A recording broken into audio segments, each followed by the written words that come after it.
سب کے سمجھ میں بات آ رہی ہے نا ہماری؟ توجہ ہے نا آپ کی؟ توجہ ہے نا آپ کی؟ یہ باریک باتیں ہیں، اس کو سمجھنا بہت ضروری ہے، بہت سمجھنا ہے۔ ہم بہادر لوگ ہیں، یہ نہ سمجھنا کہ اگر کوئی ذاکر 1400 برس کے بعد زینب کبریٰ کی شجاعت پہ دلیل دے تو تم یہ نہ کہنا یہ خیالی بات ہے۔ ذاکر کی بات مان لینا، ورنہ گناہ لازم آئے گا۔ جنگ خندق ہونے والی تھی اور دشمن یہ الغار کیے ہوئے تھا مسلمانوں پر، اور نبی گھر کی تمام عورتوں کو لے کر گئے تھے اور خیمے لگائے تھے اس طرح کہ ایک طرف عورتوں کے خیمے تھے اور پیچھے پہاڑیاں تھیں۔ وہی انتظام حسین نے کیا تھا، جدھر سے خیام کھلے تھے ادھر خندقیں کھود کر آگ جلا دی تھی۔ ہماری زندگی میں خیام پر یہ حملہ نہ کر سکے، یہ کمزوری ہوتی تھی۔ دشمن ڈرانے کے لیے عورتوں کی طرف جاتا تھا، اس لیے کہ عرب غیرتدار تھا۔ یہ ایک حربہ تھا جنگ کا کہ کمزور کر دو، جب ہم عورتوں پہ حملہ کریں گے تو یہ ادھر بچانے خیمے چلے جائیں گے، جو ادھر بچ جائیں گے ہم انہیں مار لیں گے، جو باقی بچیں گے انہیں بعد میں مار لیں گے۔ حسین جانتے تھے ان کا مزاج کیا ہے، کہ یہ اس حد تک اپنی غیرت کو کھو دیتے ہیں اور اپنی حریت کو کہ یہ بھی نہیں سمجھیں گے کہ یہ پیغمبر کے گھر کی عورتیں ہیں، اس لیے کہ یہ پہلے کافر تھے۔ اور جنگ خندق میں رسول اپنی تمام بیویوں کو، اپنی پھوپھیوں کو، اپنی بہنوں کو، چچا زاد سب کو لے کر گئے تھے، سب خیام میں۔ اور سرکار نے حسان بن ثابت سے کہا عورتوں کی طرف تم جاؤ اور اس طرف تم پہرا دو، صرف اتنا دیکھتے رہنا کہ ادھر سے کوئی کافر نہ آ جائے۔ اس طرف سے رخ ہماری طرف ہے خیام کا اور ادھر سے کوئی نہ آ جائے۔ حسان بن ثابت شاعر تھے، شاعری کرتے تھے، وہ ٹہلنے لگے پیچھے کی طرف۔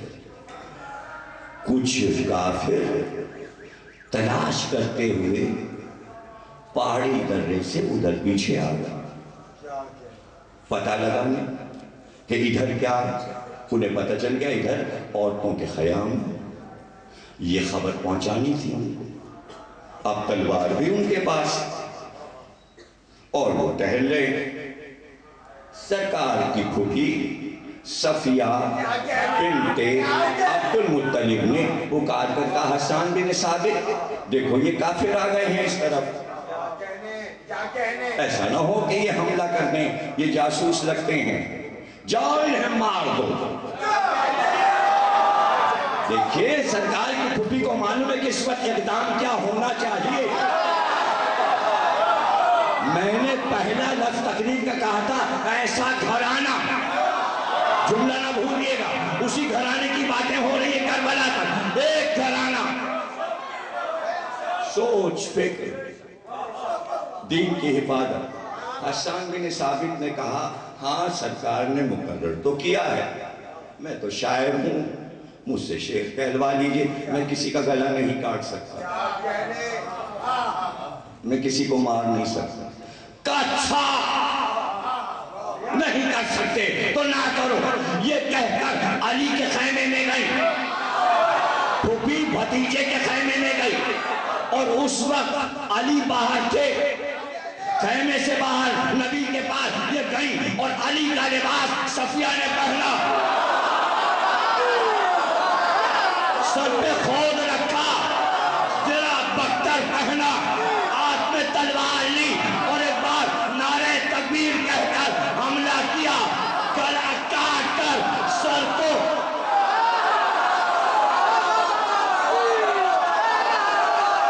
جناب صفیہ نے کافروں کے سر کاٹے اور سر کاٹ کر ان کے خیام کی طرف،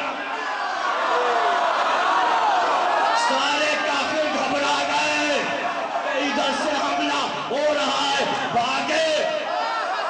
صفیہ واپس آئیں، کسی نے سرکار کو بتایا، ادھر سے کافروں نے حملہ کیا تھا، کہا تو حسان نے انہیں مارا نہیں، کہا حسان نے تو کہہ دیا شیر کا، کہا پھر کیا ہوا؟ کہا آپ کی پھوپھی نے علی کا لباس پہنا تو مسکرائے، کہا کیا کہنا بنی ہاشم کی عورتوں کی شجاعت کا۔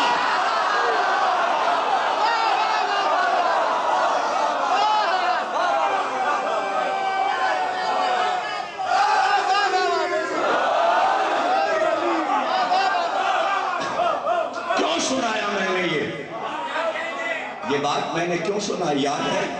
اس لیے سنائی کہ زینب صفیہ کی بھتیجی، صفیہ کی بھتیجی، فاتح خیبر کی بیٹی ہیں، اس ماں کی بیٹی ہیں جو تنہا حاکم وقت کے سامنے دربار میں جاتے، ماں بھی بہادر، نانا بھی بہادر،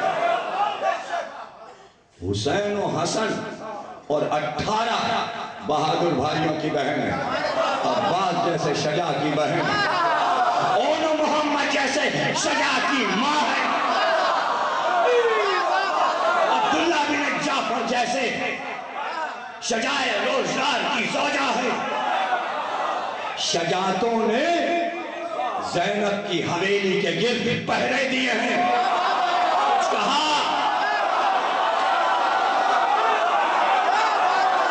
جملوں کی قیمت تو سمجھا کرو، شجاعتوں نے زینب کے گرد پہرے دیے ہیں، شجاعتوں کے سائے میں زینب سوئی ہے۔ خیبر و خندق کا حال معلوم ہے، ذوالفقار روز گھر میں دیکھتی ہیں،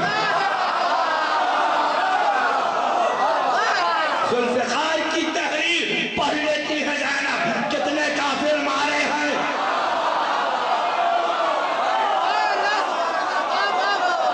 کوئی حد ہے زینب کی شجاعت کی، کوئی حد ہے۔ لیکن اگر زینب میدان جنگ میں صفیہ کی طرح آ جاتی، پھوپھی کی طرح، تو کائنات کے کسی قوم، کسی ملک کی عورت شرماتی کہ ہمیں تلوار چلانا نہیں آتی، ہم مردوں کا مقابلہ نہیں کر سکتے۔ اس لیے زینب نے وہ بات سکھائی، کمزور سے کمزور عورت اگر چاہے تو فاتح بن سکتی ہے، بس ضائع کر دیا جملہ، انسانیت کے راستے سے سکھایا کہ عورت کس طرح فاتح بن سکتی ہے، وہ حق کا مظاہرہ کر کے باطل کو دبا سکتی ہے اور اسے شکست دے سکتی ہے، پر ضروری یہ ہے کہ وہ عورت فاتح بنے گی، وہ عورت فاتح بنے گی جس نے ہمیشہ اپنا خاندانی شجرہ بچایا ہو،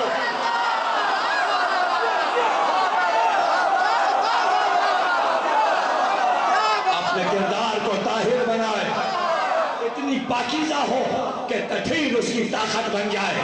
دنیا کی ماں نے زینب کو سکھایا بچے پالنا، لیکن شرافت اور عفت کی زندگی میں شجاعت ہے۔ کیا کیا سکھا دیا زینب نے، اور کون کون سے پہلو میں آپ کو بتا رہا ہوں۔ یہ زینب کا کمال تھا، ہم ایسا کر سکتے ہیں، اور یہ نہ سمجھنا کہ تنہا ہم شجاع، علی کی 18 بیٹیاں وہی جذبہ رکھتی ہیں، وہی شجاعت رکھتی ہیں، اور جو بہویں بیاہ کر آئی ہیں وہ بہادر گھرانوں سے آئی ہیں، وہ بہادر گھرانوں سے آئی ہیں۔ کہاں سے آئی ہیں؟ جناب رباب کے والد امراء القیس نے اپنی بیٹیوں کو تیر اندازی سکھائی تھی، جناب رباب کو کمان اور تیر کے ذریعے نشانے پہ تیر مارنا آتا تھا۔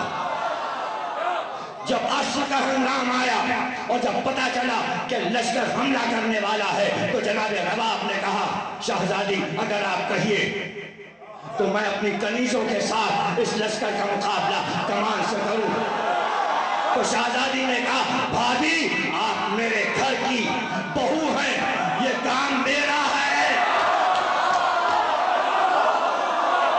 یہ کام زینب کا ہے، آپ صبر کیجئے، ہم دیکھیں گے دشمنوں کو، ہم دیکھیں گے دشمنوں کو۔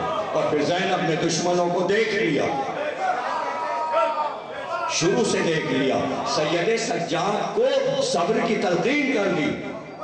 وہ ہے زینب جو امام وقت کو بات سمجھا رہی ہے، تم لاشا کے گور و کفن دیکھ رہے ہو، میں یہاں کربلا کی عمارت دیکھ رہا ہوں۔ نہیں سمجھے؟ یہی تو چکر ہے کہ ہر بات سمجھانا پڑتی ہے۔ امام کو علم غیب ہوتا ہے، سید سجاد کو معلوم تھا کہ روزہ بنے گا۔ زینب نے مادی نقطہ نظر سے راوی بن کر عوام کو بتایا روزہ بنے گا، روزہ بنے گا۔ میں بتاتی ہوں، بابا نے بتایا ہے یہاں روزہ بنے گا، یہاں ابھی مجلس شروع ہونے سے 15 منٹ پہلے نجف اور کربلا سے ٹیلی فون تھا، صرف یہ بتا رہے تھے کتنا مجمع ہے، 3 بم پھٹے ہیں، زائر رک نہیں رہے، یہ ہے بیت علی کا لاش ہے، اور یہ ہوتا رہے گا، یہ ہوتا رہے گا، یہ ہوتا رہے گا، یہ ایک الہی وعدہ ہے، سمجھنا ہے، ہر ایک کو سمجھنا ہے۔ یہ کہاں رکتا ہے؟ بنی عباس نے روک لیا، بنی امیہ نے روک لیا، مکے کے کافروں نے روک لیا، ترک و تتار نے روک لیا۔ اگر سپر طاقتوں کے سہارے اگر کوئی قوم یہ سمجھتی ہے کہ شیعوں کو پیچھے رکھ دے گی تو نشان نہیں